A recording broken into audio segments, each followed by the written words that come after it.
adlaw dakbayan sa Bayawan, maayong adlaw probinsya ning Negros Oriental. Anian na ang mga nag-unang balita lukop dakbayan sa Bayawan. Mga kooperatiba sa Santa Catalina, Basay ug Bayawan nagkatigom alang sa Co-op Summit 2024. Sa detalye atong sayran gikan sa atong news correspondent si Christian Carbel Carbo. 26 ka mga kooperatiba gikan sa Bayawan City Cooperative Development Council ug 5 ka kiimbitar nga kooperatiba sa tibuok Negros Oriental mi partisipar sa labing gipaabot nga Cooperative Summit 2024 nga gipahigayon ni adtong November 8, 2024 sa Nurso Bayawan Arena. Formal nga gisugdan ang summit sa usa ka welcoming address nga gihatag ni Mayor John T. Raymond Jr. diin iyang gipangamusta ang matag individual nga mipartisipar sa maong programa. Sa dugang pa, isip representante ni Governor Manuel L. Sagarbarria, gipahayag ni Board Member Attorney Peter Paul Renascia ang iyang mensahe alang sa katawhan. Gipahayag niya ang suporta sa probinsya alang sa mga inisyatibo sa kooperatiba ug ang papel niini ekonomikahong kaayuhan sa komunidad.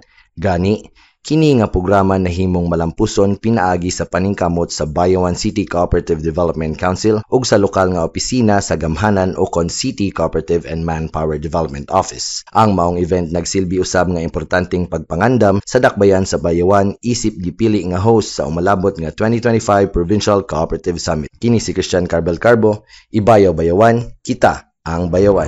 Sunod sa atong balita, formal nang nanumpa si Miss Maria Raiza Villarin, Isip City Treasurer ning lokal nga gamhanan. Gani ni atong Nobyembre 12, nanumpa atubangan kay Bureau of Local Government Finance Regional Director Jerry Aborque si City Treasurer Maria Raiza Villarin sa Regional Office sa Cebu City. Saksi usab sa mohigayon ang mga kawani sa BLGF Region 7. May numduman nga ni atong Marso sa miaging tuig na appoint isip acting city treasurer si Miss Maria Raiza Villarin ug karon usa na siya ka full-fledged city treasurer sa Bayawan. Ni atong Nobyembre 13, 2024, personal nga mibisita sa Bayawan ang presidente sa OB Montessori Center ang kaabag sa Bayawan sa implementasyon sa OB Pagsasarili Centers. Ang kinatibukan sa iyang pagbisita, aniya ang akong report.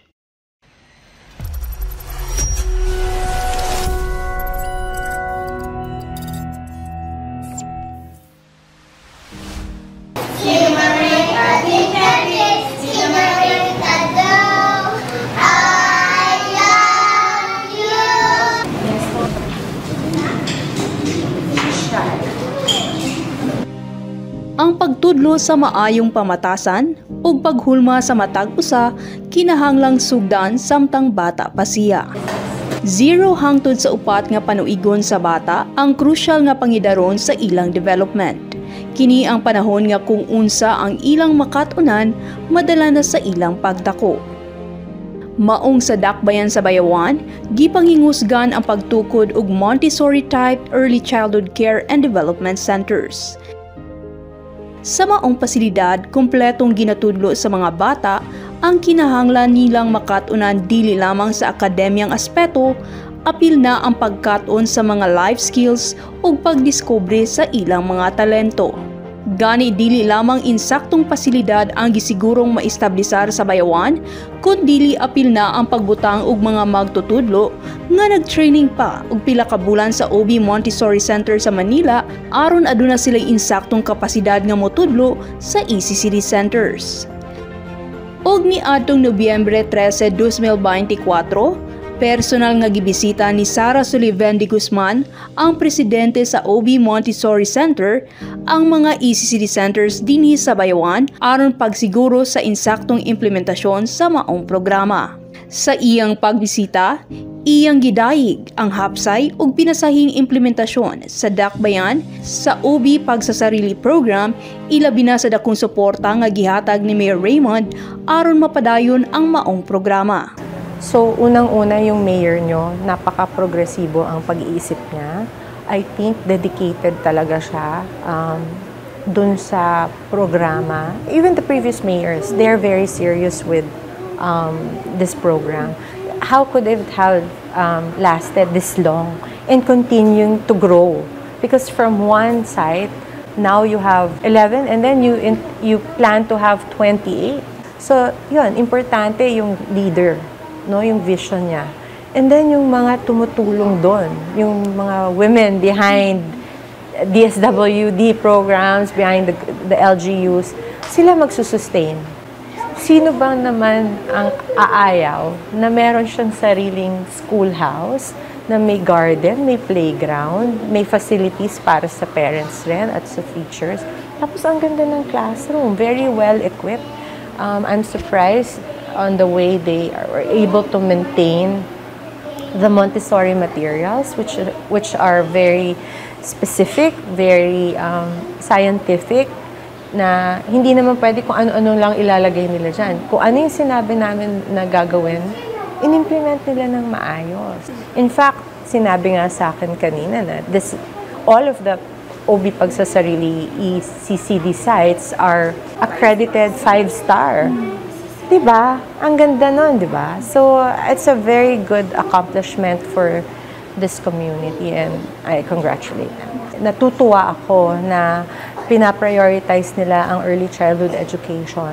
So, I think Bayawan is really going on the right direction with the right principles and values for its constituents or its citizens.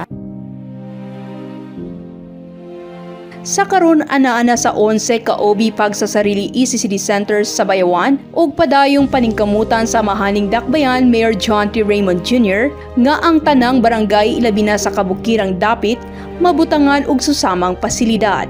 Sa kasamtangan, adunay pulo na kapermanenteng mga magtutudlo ang ECCD centers sa Bayawan. Ito ang tanim. Tubo. Tubo. Ang edukasyon ang susi sa kalampusan. Ug dinhi sa Bayawan, ang paghatag og kalidad nga edukasyon, pagpalangga sa kabatanunan ug pagsuporta sa ilang mga panginahanglan ang dakong prioridad sa pagpangulo sa amahaning dakbayan Mayor John T. Raymond Jr.